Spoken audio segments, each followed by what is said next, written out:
Furniture जो कि हम लोगों के घरों में रखे होते हैं, ठीक है। बी टाइप की फायर में जो आ जाते हैं आपके इनफ्लेमेबल आइटम आ जाते हैं, ऑयल जैसे कि पेट्रोल, डीजल, ये चीज़ें आ जाती हैं। और सी टाइप की जो फायर होती है उसमें आपके गैस, किचन की जो फायर होती है, गैस हो गई मीथेन, प्रोपेन या सिलेंडर की गैस हो गई या आपका इलेक्ट्रिक फायर हो गई, वो होती है, ठीक है ना। तो सबसे पहले हम एक छोटा सा इंस्ट्रक्शन आपको देंगे कि अगर फायर लगती है तो हमें उसे कैसे बुझाना होता है। आप लोगों को थोड़ा पता होगा कि जब भी कहीं आग लगती है तो इतनी मौतें जो होती हैं वो आग लगने से ना होती हैं, बल्कि धुएँ की वजह से, घुटन की वजह से काफ़ी ज़्यादा मौतें होती हैं।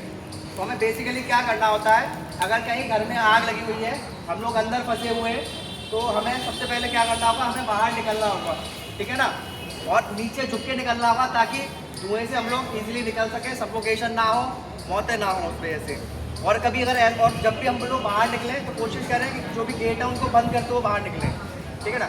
और अगर कभी ऐसा होता है कि हम लोग अगर अंदर फंस गए तो उस केस में हमें क्या करना होता है कि जैसे एक कमरे से हम लोग दूसरे कमरे में शिफ्ट हो जाएं और नीचे गेट बंद कर दें, तौलिया लगा दें, जिससे कि जो धुआं है उसका वो रूम में ना आए, सफोकेशन ना हो हम लोगों को, ठीक है ना। तो जैसे ये आग लगी हुई है इसे हम बेसिकली बुझाने के लिए हम लोग फायर एक्सटिंग्विशर का यूज़ करेंगे। लोगों के अंदर फोबिया होता है कि मतलब कैसे चलाया जाता है, हम उसे चला पाएंगे या नहीं चला पाएंगे, तो इसीलिए मैं ये फायर एक्सटिंग्विशर लेके आया हूँ ताकि आप लोग भी चला के देखें कि इसको ऑपरेट करना बहुत ज़्यादा ईजी है, ठीक है। ठीक है, तो हम लोग इसे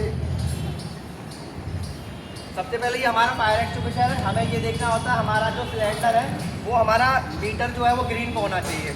इसका मतलब ये है कि हमारा सिलेंडर जो है वो एक्टिव पोजीशन में है।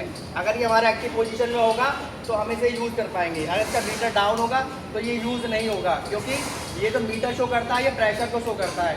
प्रेशर क्या करता है, इसके अंदर जो पाउडर है उसे बाहर थ्रो करने का काम करेगा। अगर इसका प्रेशर डाउन होगा तो ये नहीं चलेगा, भले इसमें पाउडर हो या ना हो, ठीक है। इसको यूज़ करने का सबसे सिंपल तरीका है, इसका जो सील होता है इसे हमने पुल कर दिया, रेड वाला, ठीक। देन इसकी पिन जो है उसे हम पुल कर देंगे। और जब भी जैसे आग लगी हुई है, जब भी आग लगी हुई है उसका जो बेस होता है जहाँ से आग लगना स्टार्ट हुई है वहाँ पे हमें इसको डायरेक्शन करना होता है 90 डिग्री पे। और इसको हमें पकड़ने के लिए आगे से पकड़ना होता है, ना कि हम इसे अगर बीच से पकड़ेंगे या छोड़ देंगे तो ये काम नहीं करेगा, ठीक है ना। इसको हम पकड़ेंगे और इसको जो इसका बेस है, ये स्क्रू है, इसको हम दबा देंगे। ये वन टाइम यूज़ होता है, जब भी आग लगती है तो आप इसको दबा के रखें, क्योंकि इसे आप दबा के छोड़ देंगे तो फायर तो इसका जो प्रेशर है वो रिलीज़ हो जाएगा, पाउडर नहीं निकलेगा, ठीक है। तो इसे 90 डिग्री पे हमें रखना होता है, ऐसे डायरेक्शन करना है, दैन इसे प्रेस करना है।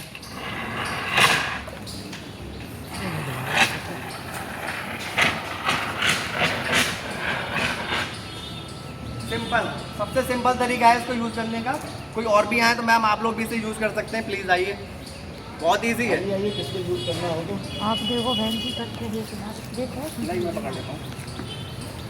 इसको आप इस हैंड से लेफ्ट हैंड से पकड़िए और इस पाइप को आगे पकड़िए, देन इसको दबाइए। हाँ, इसको डायरेक्शन वहाँ करिए, दबाइए। बिल्कुल राइट। ऑपरेट करना है बस। और भी कोई मैम करना चाहेंगे? हाँ, इसको मैं इसको भी बता देता हूँ। हाँ, अब ये हमारा थोड़ा सा बड़ा हो जाता है, कभी कभी क्या होता है घर में सीनियर सिटीजन वगैरह होते हैं तो वो इसको यूज़ करने में उनको लगता है कि हम लोग इसे नहीं यूज़ कर पाएंगे, पोर्टेबल नहीं है। तो ये सिंपल चीज़ एक छोटा सा ये भी होता है, ठीक है ना। इसको भी हमें सेम तरीका होता है इसको यूज़ करने का। इसका पेन है उसको हमने पुल किया, देन इसका हैंडल निकाल दिया। अब इसको इस तरीके से पकड़ के 90 डिग्री पे इसको डायरेक्शन करके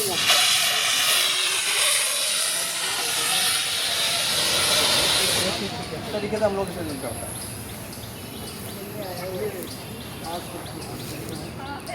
अगर किसी को करना है तो हमारे पास एक फायर एक्सटिंग्विशर और रखा हुआ है, भैया इसको एक बार और आग लगा के